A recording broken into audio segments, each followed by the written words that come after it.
Eu tô no lugar certo? Tá até pra trás demais, se quiser aproximar um pouquinho. Mas não fica na minha frente. É. Ele fica na minha frente.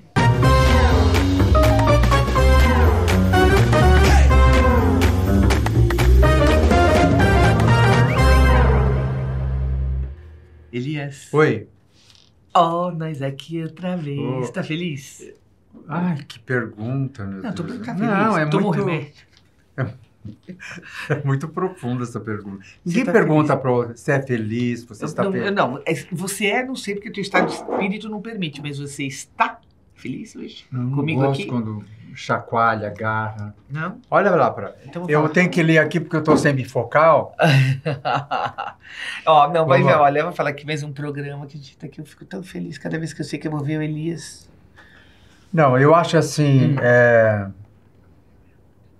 que a gente brinca, eu acho É. que tem que brincar mesmo. É, que a gente é assim. Que a vida não é nada, a gente não pode levar e se levar muito a sério. Não.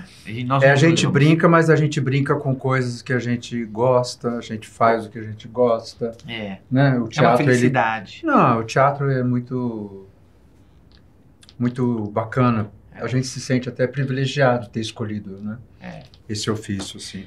Eu E gosto- acho também bacana da gente poder receber os amigos, receber artistas tão bacanas que passam pelas mesmas angústias que nós, Uhum. mesmas dificuldades e os mesmos prazeres. É. A gente não pode deixar de valorizar os prazeres da nossa profissão, principalmente quando a gente ou acha um autor ou um diretor, uma parceria na vida.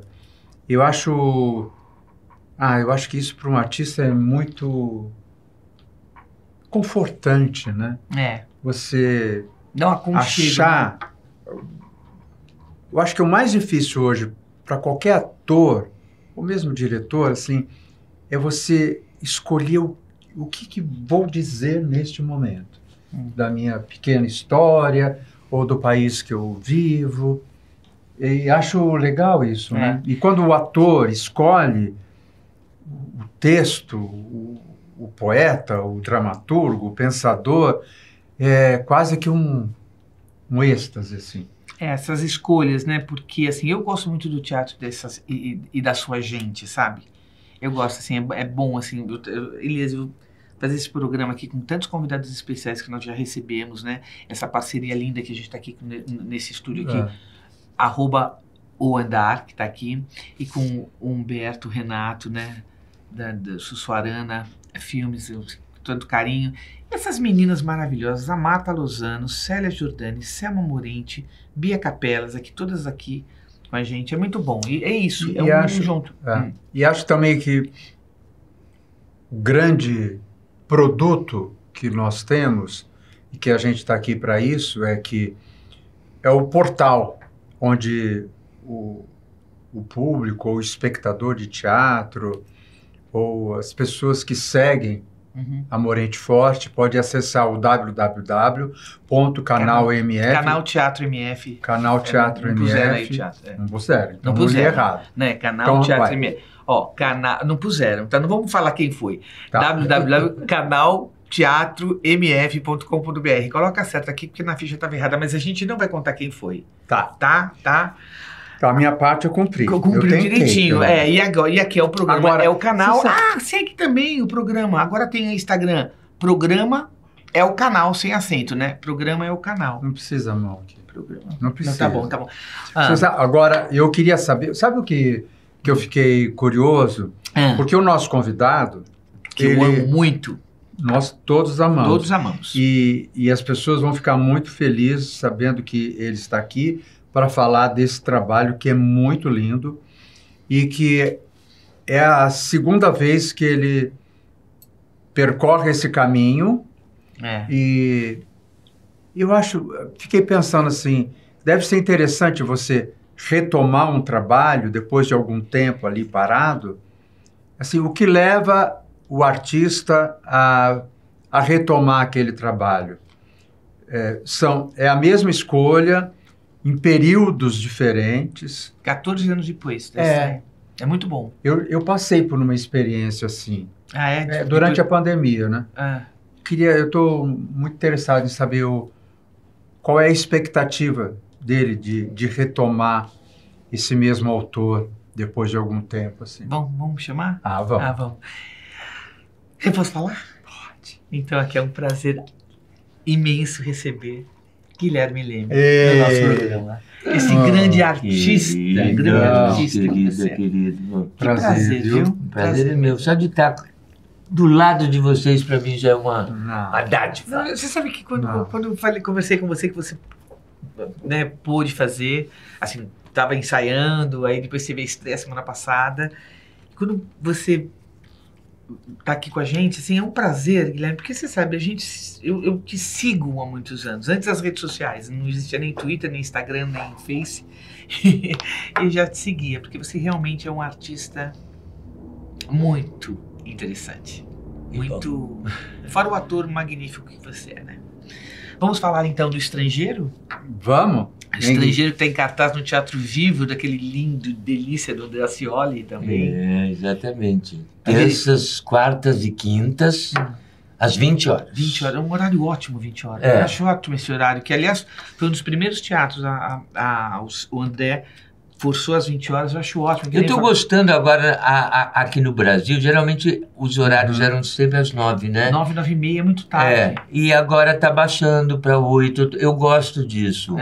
É um horário muito bom, porque fala, mas tem daí eu até outro dia estava conversando com a Vera a Vera, aquela Holtz? Aquela moça, sabe? Holtz. Vera Holtz. Sim. Que me dirigiu. Pela primeira vez, estreou a direção lá atrás, não foi? Foi. Então, e ela estava em Portugal e a gente ficava se falando muito. Ela fez uma turnê em Portugal agora há pouco. E lá o espetáculo era 9, às vezes 9h30. E daí eu falei, Vera, eu acho que essa cultura do Brasil de ser 9, 9h30 vem de Portugal. Porque no resto da Europa e nos Estados Unidos 19. É 19 e no máximo 20. E agora aqui no Brasil também está ficando, estou gostando. Você falar de Vera, a Vera estreou agora no teatro, no FAP, né? No FAP, ela está lá em cartaz com ficções. Vera Holtz. Ricardo, Gui, como que é retomar um autor depois de algum tempo? Mudou muita coisa dentro do seu ser aí? E um texto tão... Mudou dentro do ser e fora do ser, no mundo, né? Primeira coisa, por que retomar esse trabalho? O Estrangeiro. O Estrangeiro, de Albert Camus, com direção da Vera Holtz.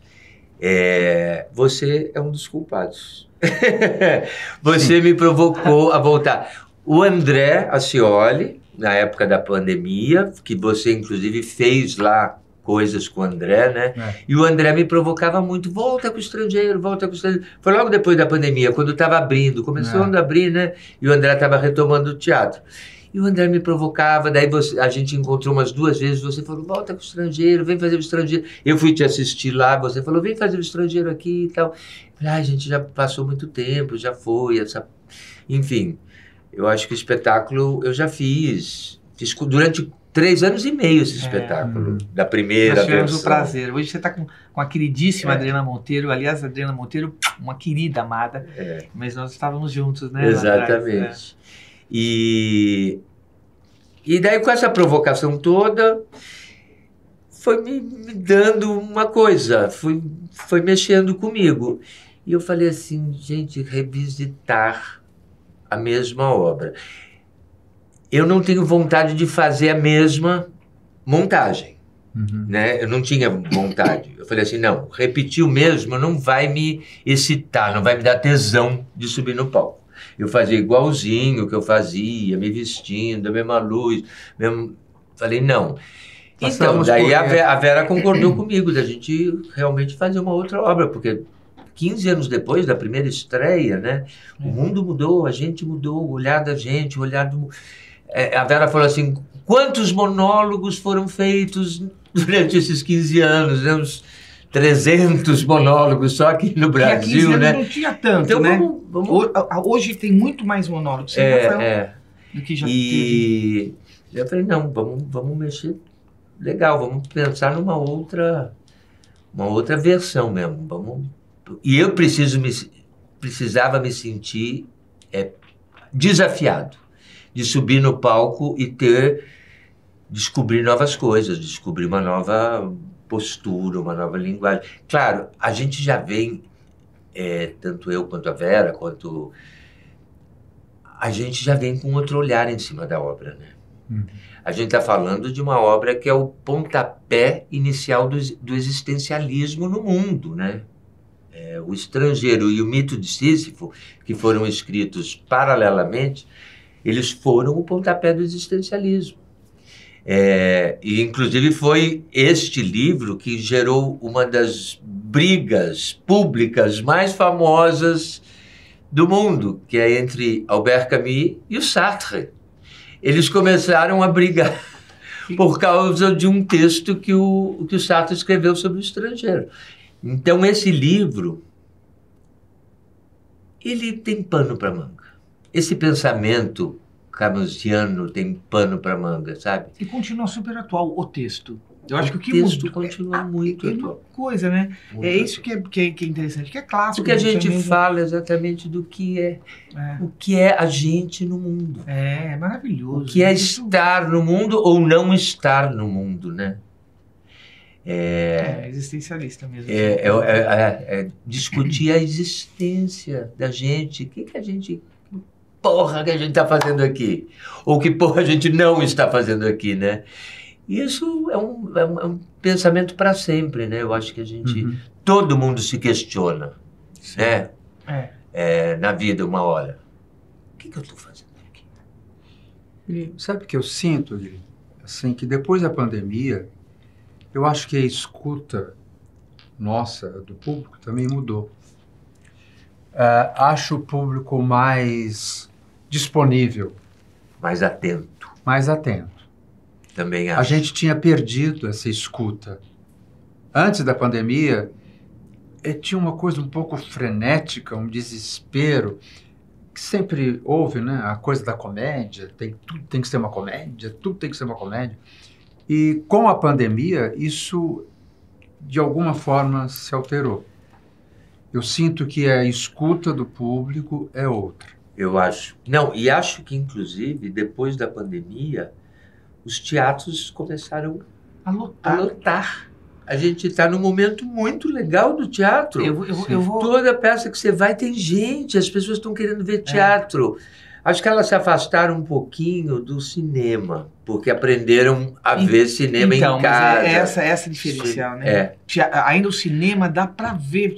Dá para ver em casa, tela. Mas a coisa acústica, né, do teatro, a coisa presencial, isso não tem preço, né? Eu acho que tem tudo isso, mas acho também, acho que é mais radical na existência. A solidão, ela provoca muitas angústias e talvez uma delas é a necessidade do outro, né? E uma coisa que mudou muito de 15 anos para cá foi a velocidade das informações, né? Hoje o que de redes sociais, o que tem não é como era antes. Então a necessidade de uma pessoa ficar realmente 1h30 ou 2 horas ou 1 hora sem mexer no celular, livre da comunicação externa, é um alento. Eu vi isso numa plateia, um público falando assim, ir ao teatro agora, nem no avião, gente. No avião você pode estar conectado, né? Hoje em dia tem Wi-Fi e tal. O teatro é o único lugar hoje na Terra, eu acho, que você não pega o celular. Você não pega. Pode até tocar, ou a pessoa olhar uma mensagem, mas você não se comunica. Você está diretamente ligado àquela pessoa ou aquelas pessoas que estão falando uma história para você. É lindo isso, né? Assim, eu realmente sou muito fã dos artistas, dos atores e das atrizes, dos artistas em geral, que se preparam tanto para entregar algo pra gente na plateia. Eu como espectadora, não como produtora, mas tô lá, né? Aí eu vou, chego lá no Teatro Vivo, está você disponível para me contar uma história. E eu disponível para escutar essa história. Eu acho realmente... a gente... É maravilhoso. É maravilhoso isso, né? Isso acontece... É maravilhoso. quase que 100%, né? Porque sempre tem uma pessoa que acaba mexendo no celular. Mas mesmo assim, vai mexer, mas hoje em dia eu acho que está cada vez mais, a pessoa fica mais envergonhada, porque tocar o celular, meu Deus do céu, esqueceu, né? Tem que pisar em cima e quebrar o celular. Mas essa pessoa que pega o celular para ver mensagem, todo mundo que já está em volta está mudando muito. As pessoas não pegam mais. Assim, não, existe um respeito muito maior hoje em dia. Hoje em dia existe porque a pessoa está tão desenquadrada daquele contexto, daquela porque as pessoas tiveram que aprender também, né? Que elas estão com um aparelho na mão e incomodando alguém. E que aquele aparelho está em comunicação com o mundo, enfim, que chega na hora desse ritual, porque o teatro é um ritual, na hora desse ritual você esconde dentro da bolsa, apaga e desliga. E fica ali. Ou a gente pode usar também uma gravação, né? Esse celular poderá ser roubado. Aí a pessoa não usa. Né? Isso é bom. Mas, bom. Aliás, é bom. Mas, de qualquer forma, essa revisitação aí do Camus, ela te trouxe o quê? Você falou no início que precisava de uma coisa nova, um tesão, uma coisa renovada internamente como artista para poder voltar ali para o palco. Você acha que vem junto com a direção, com a proposta de mudar tudo que foi feito? Elias, bom, primeiro que a gente, como eu disse, né, o olhar que eu tenho do mundo hoje, e eu tenho sobre esse texto, amadureceu, né? Amadureceu bastante. Então eu acho que eu trago 15 anos de experiência da minha vida, a mais, né? Quando eu estou passando esse texto para a plateia. E o grande desafio foi exatamente descobrir uma outra forma, porque tudo que eu pensava, eu falava assim, não, isso eu já fiz, eu não quero fazer. Sei. Então eu troquei figurino, troquei cenário, e daí todo o gestual, porque, por exemplo, na primeira montagem eu tinha uma coreografia que eu me vestia, eu ia vestindo um terno durante toda a peça, e de repente eu me peguei a primeira parte da peça, né? O que eu faço agora? Como é que eu desenho isso, né? Porque, na verdade, é uma peça, já era minimalista. Eu acho que agora ela está mais minimalista ainda. O que é uma coisa... a gente fala minimalista, às vezes parece chato. Simples. E a gente sabe que chegar no simples é muito difícil. É muito complexo, né? É muito complexo, né? E você passou por outra obra dele, né? Nesse intervalo aí. Eu dirigi A Peste, eu e Vera Holtz. Nós dirigimos um ator lá do Rio, Pedro Osório, fazendo A Peste. Eu sou muito apaixonado pelo Camus, né? Muito. Mas, enfim, eu acho que esse desafio de descobrir um novo fazer cênico, uma nova maneira de entregar esse texto para o público, porque, como eu estava dizendo, é muito simples. E uma coisa que eu e a Vera sempre quisemos foi entregar o texto. O texto é tão lindo, tão potente, tão forte, que a única coisa que você fala assim, não atrapalha. Não faz muito que você atrapalha. Então, você é um gênio para fazer isso, né, meu amor? Não existe ator mais incrível do que esse homem aqui para fazer uma coisa simples e maravilhosa, não é? Não, é realmente. Sabe que deixa eu babar um pouco. A gente fez o estado de sítio antes da pandemia. Acabou a temporada e aí começou a pandemia. E aí uma das coisas que até hoje é muito potente na lembrança é como o autor é visionário, como ele é visceral, como ele é cruel na observação. É muito potente, muito forte, né? E um apaixonado por teatro, né? O Camus tem uns... eu sigo as páginas dele, né? E toda hora vejo vídeos. E acabei de ver a semana passada um maravilhoso, ele falando como ele se sente bem com gente de teatro. Que ele não se sente bem com os intelectuais, ele não se sente bem com os políticos, ele não se sente... E porque sempre ele acha difícil, ele acha a Caminhar relação... nesse... Agora, com gente de teatro, ele falou, gente de teatro abraça, gente de teatro é verdadeira, gente de teatro beija. As grandes paixões do Albert Camus eram o teatro, o futebol e as mulheres. Que bacana. E ele tinha grupo de teatro, teve Tinha. grupo de teatro, dirigia grupo de teatro, enfim. Além de ser um visionário, além de ser um grande filósofo, um grande jornalista, um grande pensador, era um grande dramaturgo e um apaixonado, como somos nós, pelo teatro.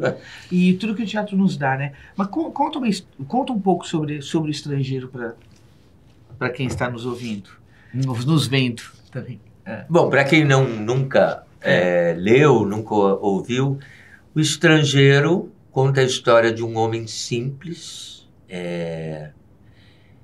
que não joga o jogo da vida, né? Ele é distanciado das artimanhas, das manobras da sociedade. Ele é puro, ele é real, ele é terra, né? Então o Meursault, o personagem se chama Meursault, é um texto na primeira pessoa, um romance, né? Na verdade, que o Camus escreveu, narrado na primeira pessoa. Ele está contando a história dele, é um dos parágrafos mais famosos do mundo, quando ele começa dizendo: hoje minha mãe morreu. Ou talvez ontem, eu não sei.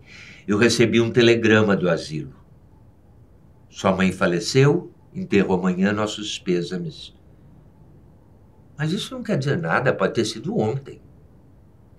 Esse é o primeiro parágrafo do Estrangeiro, ou seja, ele começa indo para o enterro da mãe, para o velório da mãe. E daí a vida dele ele vai meio no fluxo da vida. Daí ele reencontra uma ex-funcionária da firma que ele trabalhava, a Marie. Ele começa a ter um relacionamento com ela. E daí ele acaba se relacionando com um vizinho dele, que é meio malandro e que se envolve numa briga, e enfim. E o Meursault acaba matando um homem. Por que ele mata, nem ele sabe. Ele acredita que é por causa do sol. Porque ele é muito tocado pelas forças da natureza. Ele é tocado pelo cheiro das flores, pelo ar da noite, ele é tocado pelo sol que enlouquece ele, o calor. A gente está falando da África, norte da África, né? Na Argélia era um calor. A peça se passa, o livro, a história se passa em Argel, capital da Argélia. Um calor. E eu acho que o Camus... Na verdade, assim, isso é uma leitura minha, que atrás do Meursault tem o Camus, que é o Camus é quase uma testa de ferro o Meursault é uma testa de ferro para o Camus se expressar. E o Camus falava muito desse calor da Argélia, né? E esse calor adormece os sentimentos dele. E ele acaba matando um homem. E daí a segunda parte é o julgamento dele. Então, como que a sociedade se coloca diante de um crime? E como esse homem vai ser condenado e por que ele vai ser condenado? Não vamos contar aqui. Não vamos contar. Pode contar, porque isso você chamou no Google, tem lá a sinopse inteira, né? Não tem problema, porque, na verdade, ele é condenado à morte não porque ele matou um homem, mas porque ele não chorou no enterro da mãe. Sim.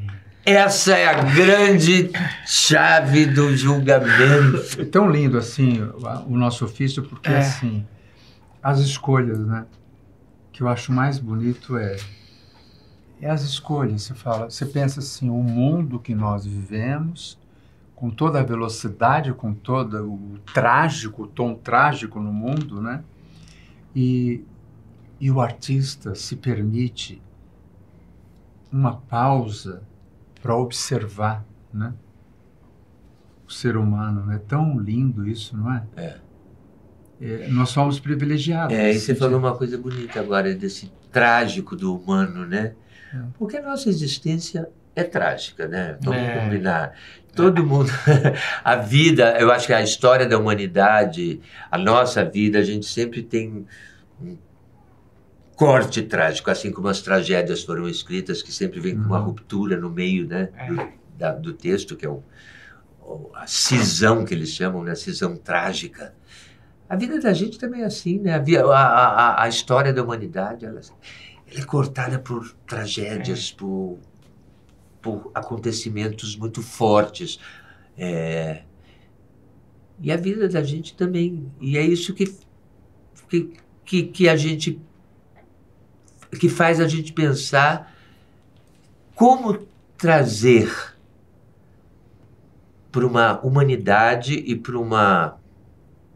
não felicidade, mas um bem-estar, um querer viver bem. Como é que a gente traz isso, mesmo contando com o trágico do humano, né? E eu acho que o teatro nos ajuda a pensar isso e ajuda a gente a melhorar, né? A nos rever, amplia, a nos repensar. Né, o olhar, né? Nos espelha, eu acho mesmo.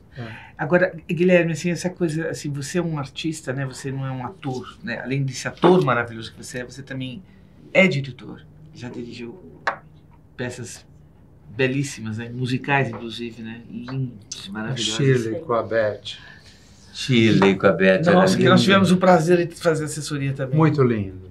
Chile... Beth Faria. Que coisa linda, não sei se lindo, coisa maravilhosa. Foi a montagem mais linda que eu vi. Foi lindo mesmo. Não, é isso, eu sou realmente, assim, você é um artista, né? Você é produtor, você também produz, né? Você é um ator necessário. Eu aprendi, né? No começo da carreira, depois a gente aprende que a gente tem que se produzir, né? No começo da carreira a gente fica naquela coisa, sou ator, vão me convidar para fazer isso, vão me convidar para fazer aquilo, ou você está num grupo, enfim. Mas e daí chega uma hora da vida que você fala assim, não, eu quero falar sobre isso. Eu quero falar o que eu quero falar. Eu quero fazer as minhas escolhas. E para você fazer as suas escolhas, e não simples só ser escolhido, para você colocar a sua história na arte, né? Você precisa se produzir, né? É isso.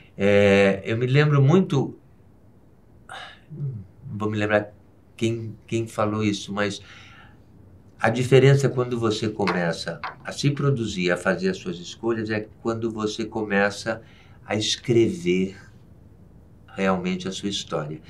E, uma vez que a gente faz teatro, a gente começa também a participar dessa escrita da história do teatro, né? Você vira também um autor, né?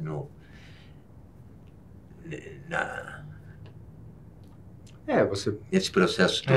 Fica aqui encantado. Você começa a fazer parte, né? Olha, eu vou fazer esse papel cruel de encerrar o programa, porque senão...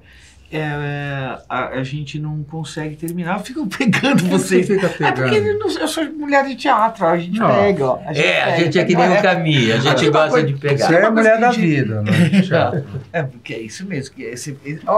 Finalmente você me faz um elogio. Tem uma coisa que a gente pergunta também para as pessoas ali, ó. Se você indica alguma peça que você viu recentemente, que você indica para as pessoas, fora o estrangeiro, obviamente. O estrangeiro que está em cartaz do Teatro Vivo, terças e quartas, às 20 horas. Não é isso? Exatamente. Vamos lá. Até final de julho. Até final de julho. Tem que assistir. Escreve ali, aqui no @canal Teatro MF, o que você achou do estrangeiro. Eu queria indicar a peça da minha diretora, Vera Holtz, que está fazendo um trabalho lindo, que chama Ficções, está em cartaz no Teatro FAP.